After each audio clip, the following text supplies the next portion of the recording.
don't forget, Toto, there are people in the stands who have travelled from all corners of the world for the avoidance of doubt. For FP1 exclusively, they got to see 8 minutes worth of racing. That's an absolute abomination. This is a massive gamble for F1, right? Because it's not. This isn't just about Vegas. This is about being able to do races in places that you want to, but you're not able to get a race promoter to stump up the cash. So if Vegas worked, then you don't need to find someone rich enough to make Kyle Army work.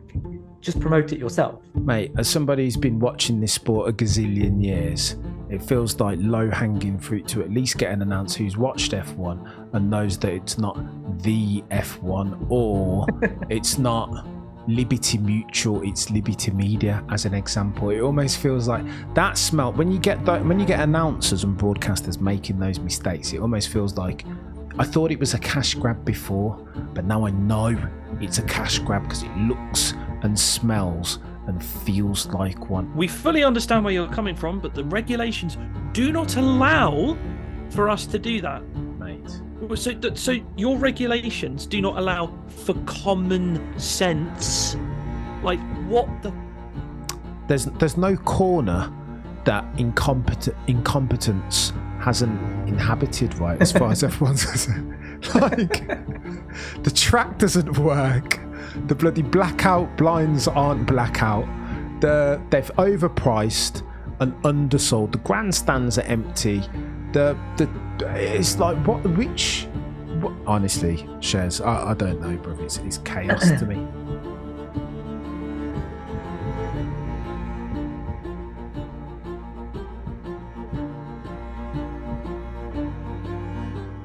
It is the 17th of the 11th, 2023. Hello and welcome to another Shakedown podcast. With me, as always, co-host Shez and Baxty. How are we keeping, fellas? All good. Yeah, good. All good.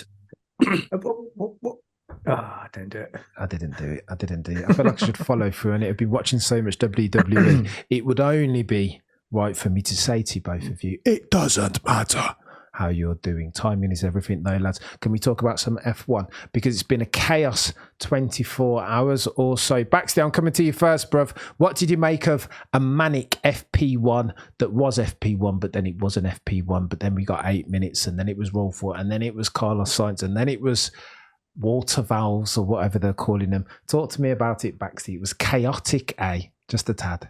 This is not a unique phenomenon. We've seen it before. The one that comes to my mind immediately is Baku 2019 when George Russell ran over a drain cover. But I think this one gets amplified purely because it's the first time we've ever been there. Yeah, this was the big shiny new track that we're all excited to see. And people have paid through the nose to go to those, and only those sessions today, and to get 8 minutes of riding is unacceptable.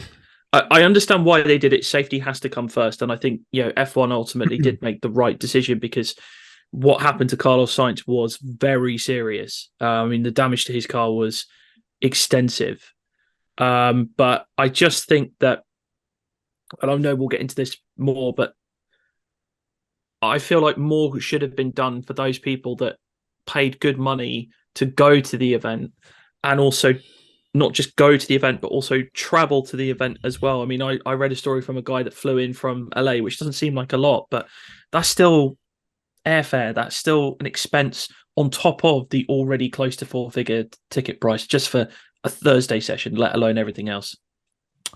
Bro, it's craziness. We're going to get into that deeper because Toto Wolff said some things. Shez, talk to me in the first instance, bro. How did you watch FP1? What did you think about it? What did you think about the melees around water valve gate or whatever you're calling it? We're already calling it a gate, Vegas gate. Yeah, strip gate. I like strip gate. Not in Vegas, Shez. That means something different in Vegas. Remember, strip gate. Is it not the boulevard? No, I don't know. Look, my emotions went up and down throughout that whole the whole evening. The first thing I caught was the first thing I caught was Max Verstappen and his clowns comment. I was immediately a little bit annoyed about that. Why, Shez? Why were you annoyed well, about that? Was there so- not truth? Sure, but look, this is an event that has been, you could argue, over promoted, but there's a reason for that, and this is look, this is how Liberty were always going to promote this event. It was meant to be the Super Bowl event of this season, so that bit I thought went to plan. It was a bit childish of Max to kind of say what he did at that point. He's allowed to say what he wants. That's cool. I just didn't agree with him necessarily on that bit. But then the inevitable happened, and they had a massive problem in FP1. And Max looks like a genius, eh? I mean, yeah. And yeah, I mean, at this point, you can separate sort of the FIA from F1, but yes, in terms of optics, it's all the same. It's all the same thing, isn't it? And ultimately, there's a safety issue. So Carlos's car took what it sounds like there was a hole in the survival cell. Like he was looking through the floor, and he could see the road underneath. That's I mean, you can't carry on a session if that's what's going on. And then F1 ran into some labour issues and weren't able to man the grandstands for FP2, so they had to empty the grandstand. So it's immediately looking like Indy 2005. But as Baxty said, I think it wouldn't look as bad if it hadn't been over promoted quite as much. And this is why I was I'm really angry at Max. And then maybe he's right. And the way it's been promoted was a little bit overhyped, but I think there's reasons for all of those things happening. There's reasons for why this event was overhyped, which I hope we'll get into shortly. But yeah, the optics of it look awful, and I do feel really, really bad for the people that have paid this stupid amounts of money to come out to FP1 and FP2 for somebody to say, oh, it's just FP1. No one watches it. I think is a little bit. All right, let's talk about it, Shez. I wanted to delay the gratification there on the Toto Wolff statements, but we're going to have to talk about it since you've raised it. So, for those who are hiding under a rock and didn't hear Toto Wolff's comments in the team principal post FP1 press conference, Toto said something to the effect, when challenged, I think the question went something like, given the promotion of Las Vegas Grand Prix and the hype surrounding it, because of what happened in FP1 and the fact that we only got 8 minutes, Toto Wolff, do you not think that F1 goes away from this with a bit of a black eye? To which Toto Wolff, Mercedes-Benz team principal, responded, what are you talking about? How can F1 go away with a black eye? Look at all the fantastic things that Liberty Media, this Grand Prix is the market leader, and you're talking nonsense, and got really annoyed. Baxty, bruv, how pick that apart from me, bruv, in the first instance before I chime in it, because I saw that and lost my rag just a little bit, especially given that there are people who've travelled from all corners of the world to experience just an FP1 session, of which they got to see 8 minutes. Baxty, what do you make of this, bro? What does Toto need to wind his neck in just a tad? It was tone deaf from Toto. I mean, I'm a big Toto Wolff defender, but I can't defend him here. This was unacceptable. I think, look, I get it. I mean, what he said initially when he said, look, everyone's going to forget about this tomorrow. Yeah, probably not to the extent that I think he's hoping. But I mean, to go out and blindly bat for Liberty Media and for F1 in general and just miss the point, really it just caught in the back of the throat, didn't it? It was just like, oh, that's not right, Toto. To redo his famous phrase, no, Toto, no, that is so not right, Toto, to reference a certain race from 2 years ago. But like it just smacked of arrogance, really. It's just like, oh no, it's fine. Yeah, like that kind of F1 establishment-y thing, which Toto has tried not to be in the past, but now he's like full hook, line, and sinker of like, yeah, no, it's fine. They're redefining the standards. It's like, really, because I mean, this track only passed inspection at the latest point that it could. I mean, this was verging on Korea 2010 levels of passing track inspection. It was not good and not Toto's finest hour, and I think he will come to regret those comments. I hope so. Shez, talk to me, bro, before I rant at Toto Wolff for about 20 minutes. Yeah, I mean, Toto sounded like he was continuing to plough the party line that's been don't say anything bad about Vegas at any point ever, which is what F1 have been wanting everyone to do. Maybe this was Toto in a hostage situation. Blink twice if you're saying this under duress, mate. But yeah, I think in that moment, it's like he wasn't watching the same thing that we were watching. He's just got caught up in the whole circus of it and just lost sight of the fact that that there's hundreds of people that are now not going to be able to watch a race that they paid absolutely tons for. And sure, yeah, I agree. Like, European audiences may not all be watching FP1. Fine, that's not really the point. But this does all feed back into the fact that this is a race that F1 themselves have promoted, and for them it needs to make money for it to be a viable race going forward. It has to work for them. So any kind of bad press can't register. So this is a complete PR disaster for F1. Toto ploughing that line is it's not your business, Toto. It's not your job to sit there and defend F1 when something ridiculous like that happens. Baxty, can I just add something really quickly on this? This was not racer Toto that we've come to know and love. This was shareholder Toto. Yeah. Bruv, and I hate that, like, genuinely, as I was watching it, I was like recoiled from it to the point where I was like, hold on, can I really square my love of Lewis Hamilton with my hatred of Mercedes at this point? I looked at that, Toto Wolff saying other stuff, and I was just like, this is PhD level gatekeeping, right?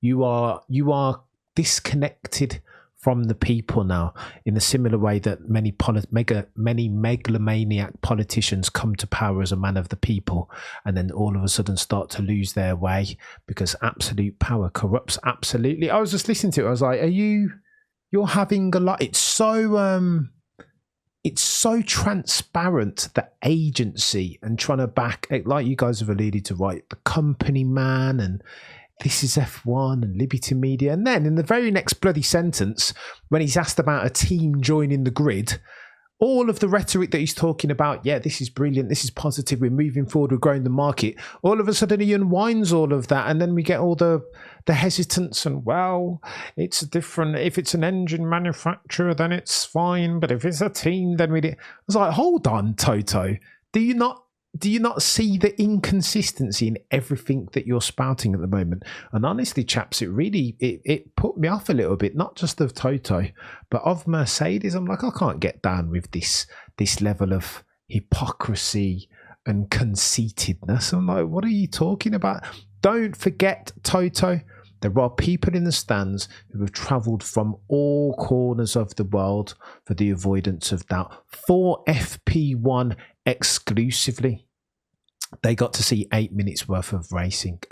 That's an absolute abomination, and something that F1, particularly at Las Vegas, the only one of, I think it is the only track or the only race on the calendar that F1 are responsible for promoting solely, right? Those lot want to be ashamed of themselves. Yeah, the guys that anyone that travelled to see. Anyone that has a ticket for FP1 either needs to get their money back, or a ticket for FP2.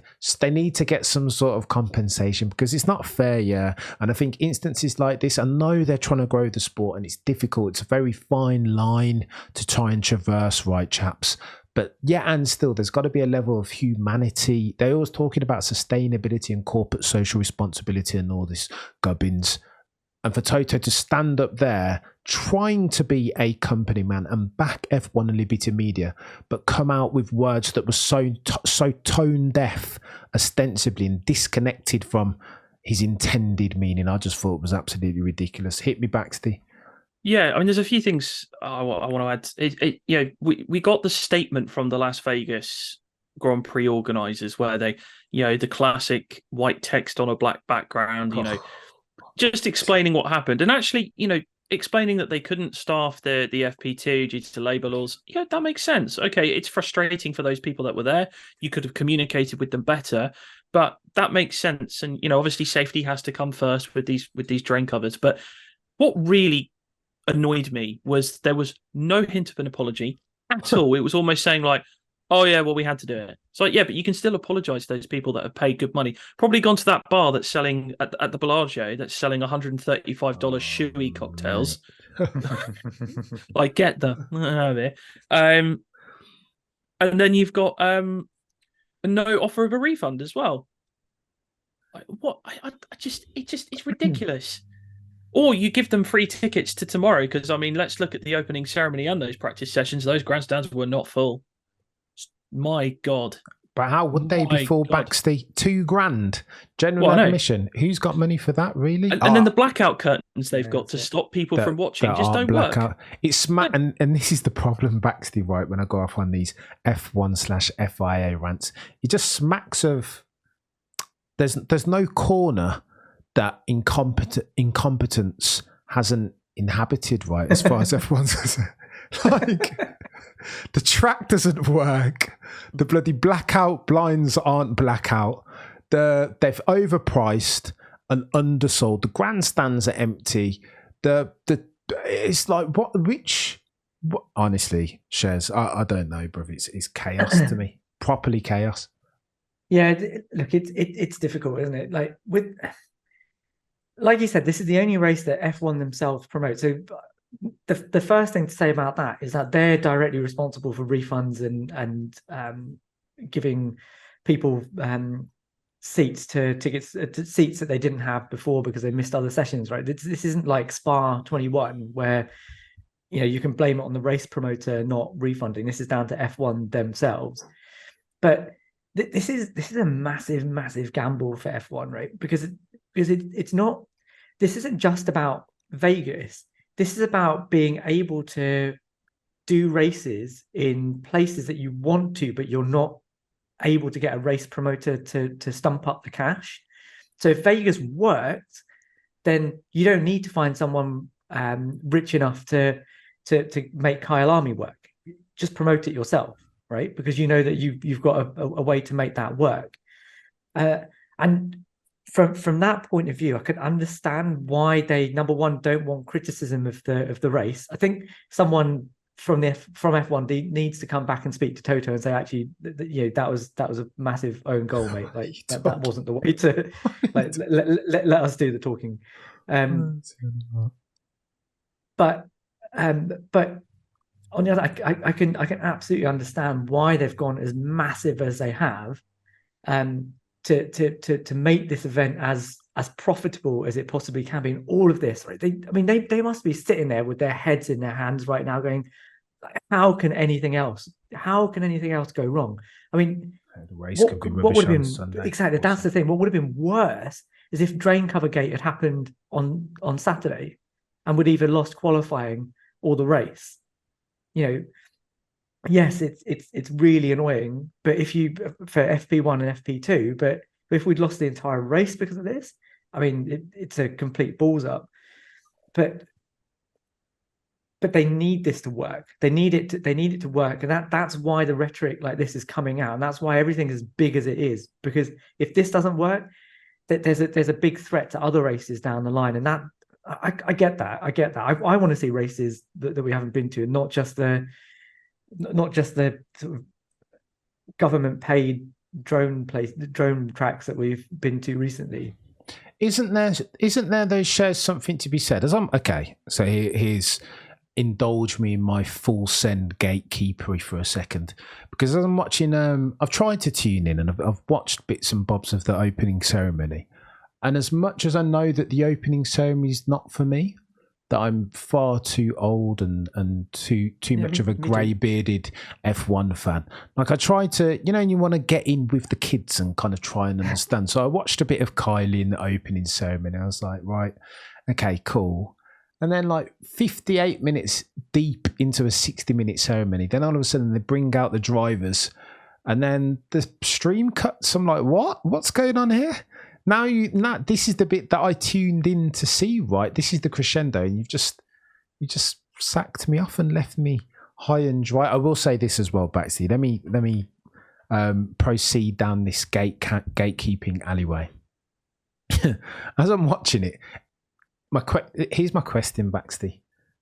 Is there something to be said for, obviously you want to, like, when you go to North America, you want to big up Haas, right? And you want to celebrate Logan Sargent. I get that. But isn't there something to be said for doing the sport in the way that it's done traditionally and adding that kind of local tinge is the sprinkles, right? So here's what I mean when I say that, Baxty. When the drivers are coming out of their thing, all right, cool. If you want to introduce drivers by putting them on a bloody trampoline and having them coming out the ground or whatever, I'm not fussed about that. But when the announcer gets on the mic and he says, "From Team Alpine,"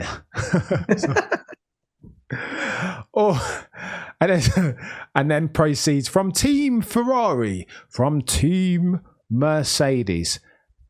Baxter, are you like me and a bit like, does that just kind of turn you off?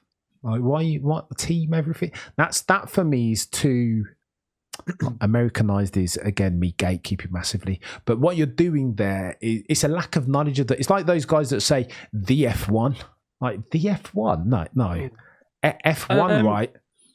F1. You know what? I didn't actually mind it so much. Vegas is all about the show, isn't it? It's all about the glitz, the glamour, the everything neon in your face, the city that never sleeps, which in today's case, quite literally, they didn't sleep. Going back to your point of saying, do F1 the traditional way? I mean, they have made foul ups all over the place with this. I mean, they have pissed off the Nevada locals like no one. I mean, they are so anti this race, it's not even funny. And then the fact today that they were being kept up at like 3-4 in the morning by hearing cars go vroom vroom around the they just every step they take to make this a success, it just doesn't work. And then you've got people coming out trying to defend it, those with media accreditation who feel like they need to come to bat for it. And it's just like, sometimes you've just got to call it out for what it is and just say, look, I don't care if this puts me at risk with my media accreditation. This is not good enough.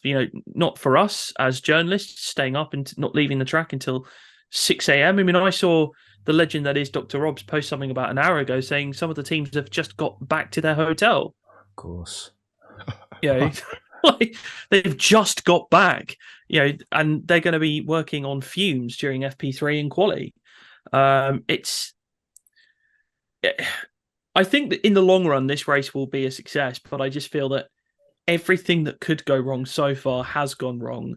They haven't endeared themselves to the local community. I mean, that's something, for all of his flaws, Bernie was quite good at doing that, keeping, either going into places and creating infrastructure or, giving tracks a little bit of identity. There were obviously some, as Shez quite eloquently put them, government-sponsored drones that never quite worked. But, at least have, look at COTA.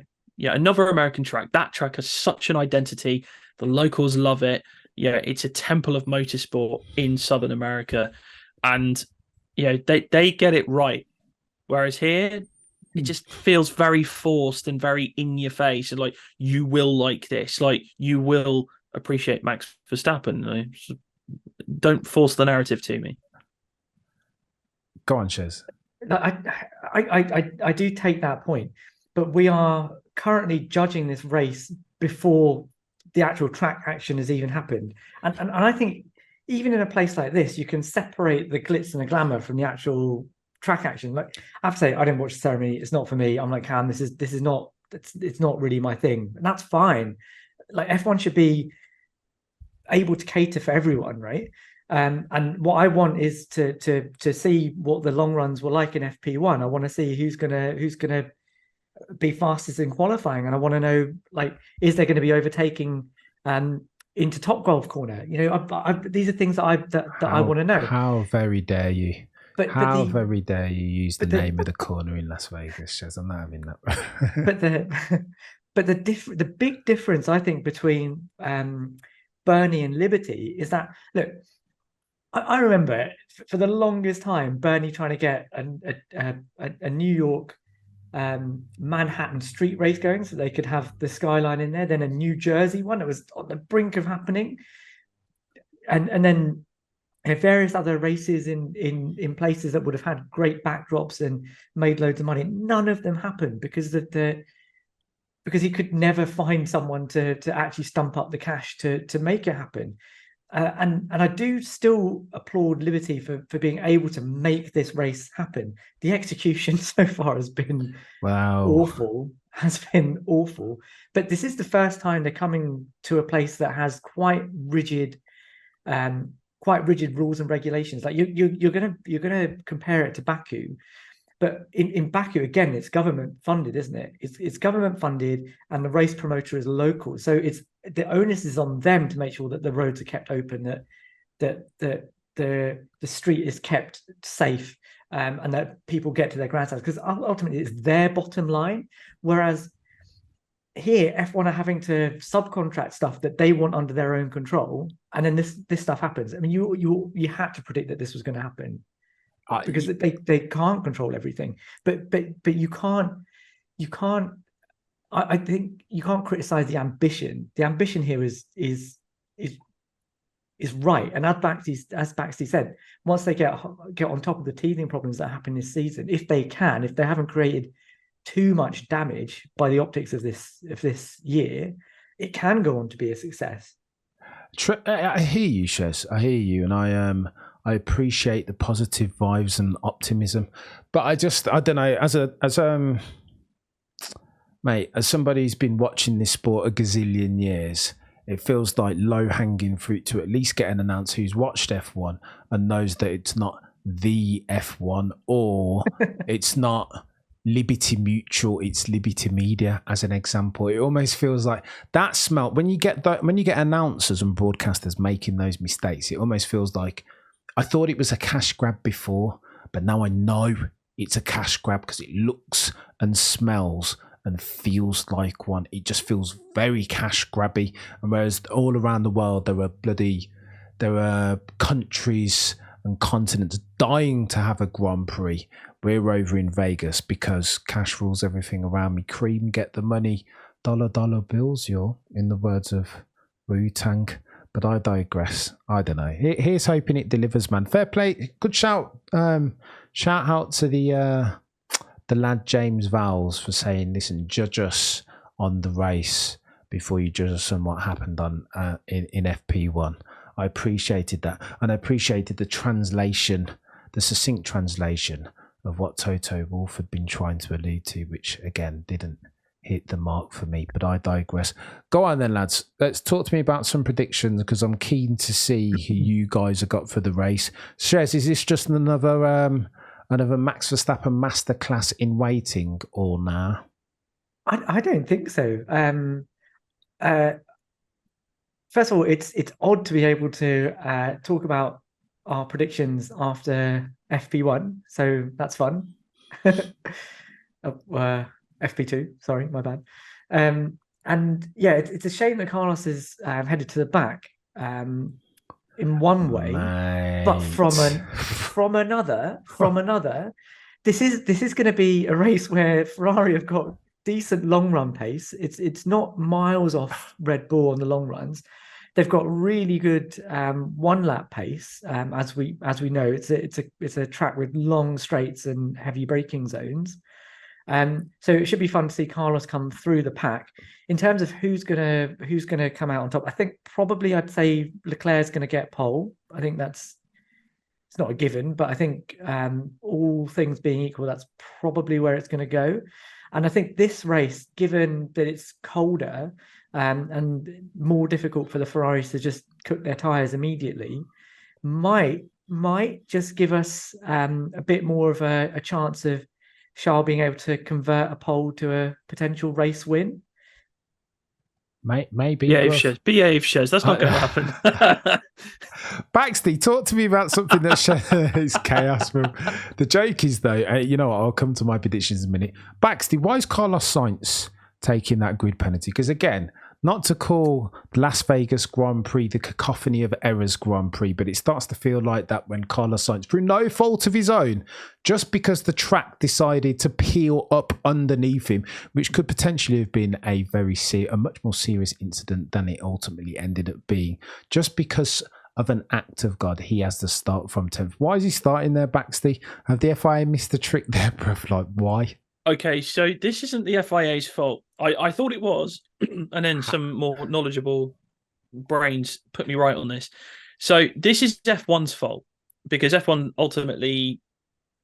management put out the rules, and and the sporting regs kind of come from them and the FIA. It's kind of a hybrid situation. But Liberty Media, basically, when they came in, tried to say that all teams need to agree to rule changes. And the reason, Ferrari quite rightly went to the stewards and said, so the track broke our car. We have to go to our extra resources outside of our pool that we have. Can we just not take a penalty? Because, it really wasn't our fault. If it was our fault, fair enough, but it wasn't our fault, And the stewards were like, we fully understand where you're coming from, but the regulations do not allow for us to do that. Mate. So your regulations do not allow for common sense. Like, what the... I nearly threw my phone out the window when I saw this morning. I was just like, are you that bound by your rules that you can't even just apply common sense to this? Apparently there were rumours that some teams would have objected, aka Mercedes, though Mercedes very firmly denied this when they were asked about it. The simple fact of the matter is that this was a completely avoidable situation that Carlos Sainz has found himself in. It was not his fault. It was not Ferrari's fault. And yet you are penalising him, not because he has to go into his pool, but because you can't just apply common sense. The rules don't allow us to do it. And because you've given the teams an equal say as you, the lawmakers, and basically everyone has an equal say now as per the Concord Agreement, you can't do anything about it. I'm sorry. It's ludicrous lunacy from a governing body who are too scared of the teams that are paying them to be there. You have to pay the governing body to be able to compete. And that, you are the governing body. You make the rules, okay? It doesn't matter that you in Formula One management and the FIA, you create the rules. The teams have to abide by them. They'll find loopholes around them anyway. It's what they do. But I think most teams would have said, you know what? Yeah, don't let him have a penalty. That wasn't his fault. And it would have been a good news story to come out today. And yet they both decided to double down and go, no. We can't do anything about it. Sorry, penalty. Ridiculous. Bruv, it's chaos, man. And this speaks to a point that I've made on a number of occasions. The rule book needs to just get thrown out and rewritten. Terms and definitions. They need to put Chinese walls between the FIA and the commercial rights holder, because they're far too closely knitted, right? And there's conflicting demands. But they can't do that teams, because the teams have to unanimously agree to a rule change. This is bonkers, and even it's ridiculous. It's ridiculous. Baxty, that doesn't even make any sense to me. But again, I understand it if I'm to do the devil's advocate thing, because you have, if Red Bull and Mercedes were to pack their bags simultaneously and say we're not coming back next year, that's a problem, right? So it's almost like you've got this interwoven kind of net of a Venn diagram where there's all these conflicting demands, and the FOM want to continue to bloody grow the market, and they're invested in making money only, and then the FIA is supposed to be safeguarding and looking after the competitiveness of the sport, but then do you know what I mean? It's almost like it's interconnectedness is the point that I'm trying to make. But right now is the time where they can separate things out, and they can make it that the teams don't have a say in the way the rules are made, because right now they're worth billions. There was a $4 billion valuation on Mercedes, and Aston just took a sponsor on board that's taken a stake that's valued their company at $1 billion. So fine, if Red Bull and Mercedes want to walk away, you're walking away from an absolute gold mine. So that's the leverage that F1 and the FIA have over these teams, right? They can say, we're going to make the rules. You have to lump it. If you don't want it, go. But you're losing your franchise. But Shez, this is where especially with like a team like Red Bull, for again a gazillion times I've argued that Red Bull, of the teams currently on the grid, which one of those teams not named Red Bull go out and actually bring F1 cars to the people in a gazillion disparate locations? Mexico, America, bloody the home run in Milton Keynes. So here's what I'm saying to you, Shez. There's almost like a symbiotic relationship between a team like Red Bull and F1, because F1, try as they might, they can't do as good a job of promoting the sport, not even promoting the sport, of bringing F1 to the people as do Red Bull. By the way, cost off their own back. This hits the Red Bull Racing P&L. So there is a back and forth, and I've argued for the longest time, if you can attribute anything to 2021 and the way that all went down and some of the favourable treatment that Red Bull received, particularly in the last stage of 2021 with the brake test, etc., I would argue, chaps, that has something to do with it. What F1 can't afford to have in particular is Red Bull walk away from the sport. So there is some hand-holding and state management going on there in real time, Shez. Yeah, but it depends what it is that you're offering Red Bull. Are you offering them a competitive advantage so that they can just win everything? Because that's then going to dumb down your show. And ultimately, you're talking about revenue, and you're already talking about viewership going south this season because of ultimate domination. Why is it that you're offering them competitive advantage when you're already offering them financial advantage? That's what F1 are selling. And to play devil's advocate to what you've said, Red Bull and Mercedes wouldn't have a platform if it weren't for F1, right? It is complete symbiosis. But what you give to as a reward for turning up and doing the races shouldn't be you get a better engine, you get better decisions against you. That's not how this is supposed to work. I would agree with that, Shez, but I think if you're talking about causality, there's always a why in this, and I'm just connecting dots, a bit of apophenia. Go on, sorry. The thing that really gets me is, why should the teams have a say in the rules of the sport? Yeah, why? Exactly. Why? Why? Exactly. I agree because they're just going to see, and why should the teams have any say in who joins the grid? Yeah, it's a bit. It's not up to them. It's up to the commercial rights holder. If Liberty Media say to Andretti, obviously with the big announcement they've had this week with that GM are going to be an engine manufacturer, if they still turn around and say no, then that's on them. But if they say, okay, you've actually fulfilled all of our obligations, you're in, the other 10 teams should not have a say, because one of them will just say no, and you can't have it. The word I'm looking for here is unanimous. It shouldn't be unanimous. If it's a 5-5 split, then Formula One management have the final say, because they are the rights holders. They work with the FIA as the custodians of the sport.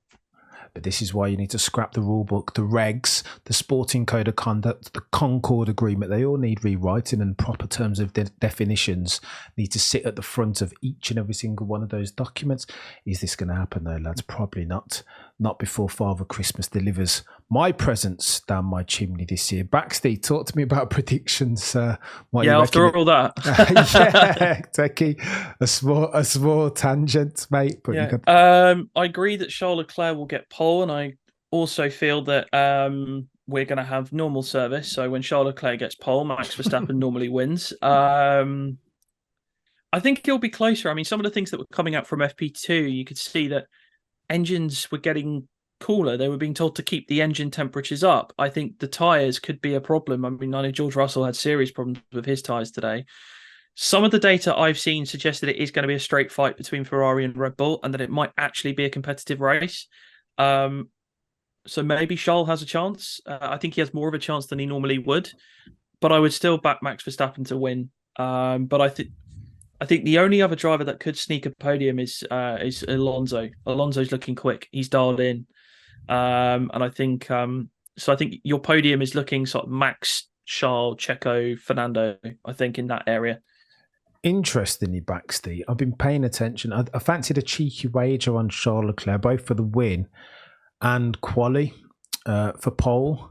And he's now, Charles Leclerc is favourite to drop it on pole above Max Verstappen. And his odds have come in massively for the race win too, but he's still second favourite to an odds-on Max Verstappen. Interesting, chaps. I've fancied, you kind of look across the board for like similarities in tracks. And I'm thinking if again, it was fortuitous, but nevertheless, if Carlos Sainz can take a victory in Singapore around a track where it's very long straights and heavy stop-start type corners, then you would expect Ferrari to do really well around here. In the hands of Charles Leclerc, especially if he's had his Weetabix on the morning of qualifying, you expect him to drop it on pole, right? But I don't know if he can hang on. Although people are saying that it's a very difficult track, that pole matters. It's a very difficult track to keep, to overtake on. So I don't know, chaps.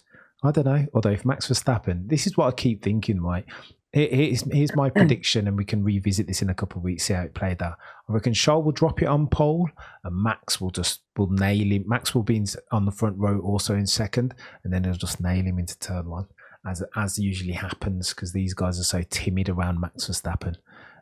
He's got them all under manners, hasn't he? But anyway, I digress. It'll be interesting, man. I'm looking forward to a decent race and a decent qualifying, though. It should be. It promises. This Grand Prix can be more than just glitz and glam if it fulfills its potential. But again, I don't know, reserve judgment. A couple of times I've said that already, and then it's made a mug of me, Baxty. I just want to say one thing quickly. It goes to show that the most exciting thing that's happened this weekend is Jacques Villeneuve getting married in the on-site wedding chapel. Mate, it's a joke. No, genuinely though, bro, it's chaos. I would argue that the manhole water valve was probably a bit more exciting. Did you see the pictures, chaps? Holy smokes. From the Bellagio CCTV camera, my God. Yeah. It looked like a harbinger of the apocalypse, right? The aliens had arrived. I was like, what is going on? And some of the footage from people in that were the other side of the fence, it looked chaotic. Chaotic, genuinely, but I don't know. Here's hoping, man. Here's hoping. But I've hoped before, and F1 has disappointed me before, and this probably won't be the last time. But I digress. Chaps, thank you again, fellas, for enabling me, for indulging me on my Las Vegas Grand Prix diatribe. But it is cheesing me off a little bit. But again, F1 has a tendency to do that sometimes, eh? That has been another episode of the Shakedown from co-host Shezinho at Shezmed on the Twitters, from Baxty B on Twitter, Baxty BF1 on the YouTubes. I've been your boy Cameron F1. Do me a favour, subscribe to the channel if you're not already, smash a like. If you're listening on a podcasting platform, scroll to the top, por favor, 5 stars only. We'll be back same time, same place next week, and as always, remember to look but never stare.